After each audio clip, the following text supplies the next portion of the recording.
Dear students, आज हम biology के विभिन्न शाखाओं के बारे में अध्ययन करेंगे और उन शाखाओं के अंतर्गत किसका अध्ययन किया जाता है इसके बारे में आपको बताएंगे। जैसे कि आप जानते हैं कि साइंस में बहुत सारी शाखाएं हैं, जिसमें से सामान्य रूप से आप फिजिक्स, केमिस्ट्री और बायोलॉजी के बारे में जानते ही होंगे। वैसे ही बायोलॉजी के अंतर्गत भी विभिन्न ब्रांचेज होते हैं। उन सभी ब्रांचों के अंतर्गत हम अलग अलग प्रकार की चीज़ों का अध्ययन करते हैं। तो आज हम अल्फ़ाबेट ए से स्टार्ट होने वाले बायोलॉजी के डिफरेंट ब्रांचेस के बारे में आपको बताएंगे और उनके अंतर्गत किसका अध्ययन किया जाता है इसके बारे में भी आपको बताएंगे। जिसमें से आप देख ही रहे हैं कि पहला ब्रांच है एग्रीकल्चर। इस एग्रीकल्चर के अंतर्गत आपको पता ही होगा कि खेती से संबंधित अध्ययन किया जाता है। फसलों को या पौधों के उगाने की विभिन्न टेक्निक्स के बारे में इसके अंतर्गत अध्ययन किया जाता है। दूसरे नंबर पर आते हैं तो देखिए लिखा है एग्रोनॉमी। ये भी जीव विज्ञान की ही एक शाखा है। इसके अंतर्गत फसलों के उत्पादन से संबंधित, उनकी मैनेजमेंट, उनकी व्यवस्था से संबंधित, जैसे सिंचाई, खाद, इंसेक्टिसाइड्स, हर्बिसाइड्स, इन सारी चीज़ों का अध्ययन किया जाता है इसके अंतर्गत। अगला ब्रांच है एग्रोहिस्टोलॉजी। एग्रोहिस्टोलॉजी के अंतर्गत विभिन्न प्रकार के ग्रासेस, घासों के बारे में अध्ययन किया जाता है। अगला ब्रांच है एनिमल हस्बेंड्री। एनिमल हस्बेंड्री के अंतर्गत विभिन्न प्रकार के डोमेस्टिक एनिमल्स का पालन पोषण और उनके प्रजनन से संबंधित अध्ययन किया जाता है।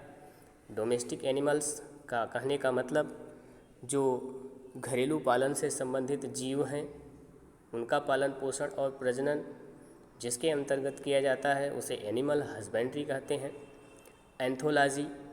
एंथोलॉजी के अंतर्गत हम डिफरेंट फ्लावर्स का अध्ययन करते हैं, अलग अलग अध्ययन करते हैं, जिसमें उनका इन्फ्लोरेसेंस, कैलिक्स, करोला, एंडोसियम, गाइनोसियम, इनकी व्यवस्था क्या है और इनका फर्टिलाइजेशन कैसा होता है, इनसे संबंधित अलग अलग पुष्पों का, अलग अलग फ्लावर्स का अध्ययन किया जाता है। अगला ब्रांच है एपीकल्चर। एपीकल्चर में मधुमक्खी पालन से संबंधित अध्ययन किया जाता है। इसके अंतर्गत मधुमक्खी पालन, उनकी देखरेख, उनके स्वभाव, उनके structure, internal structure, external structure, reproduction आदि संबंधित विभिन्न प्रकार का अध्ययन एपीकल्चर के अंतर्गत किया जाता है। अगला है एरेनियोलॉजी। एरेनियोलॉजी के अंतर्गत हम मकड़ियों का अध्ययन करते हैं। इसमें भी उनका स्ट्रक्चर, उनकी एनाटॉमी, उनके रिप्रोडक्शन, नेचर आदि से संबंधित अध्ययन किया जाता है। अगला है आर्टेकोलॉजी।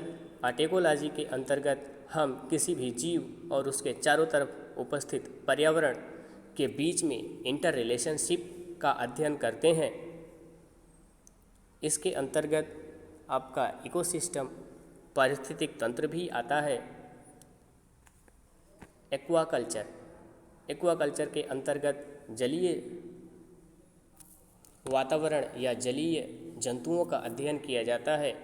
जलीय जंतुओं में मत्स्य पालन भी आता है, जिसमें मछलियों का पालन करते हैं। मत्स्य पालन ही नहीं बल्कि अन्य प्रकार के जीवों के पालन से संबंधित भी अध्ययन एक्वाकल्चर के अंतर्गत ही करते हैं। वो जीव चाहे समुद्र में हो या लेक्स में हो या रिवर्स में पाए जाते हों।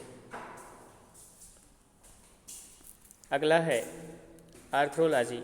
इसके अंतर्गत विभिन्न प्रकार के जोड़ों का अध्ययन करते हैं जो शरीर में उपस्थित रहते हैं, अर्थात जॉइंट्स का अध्ययन किया जाता है।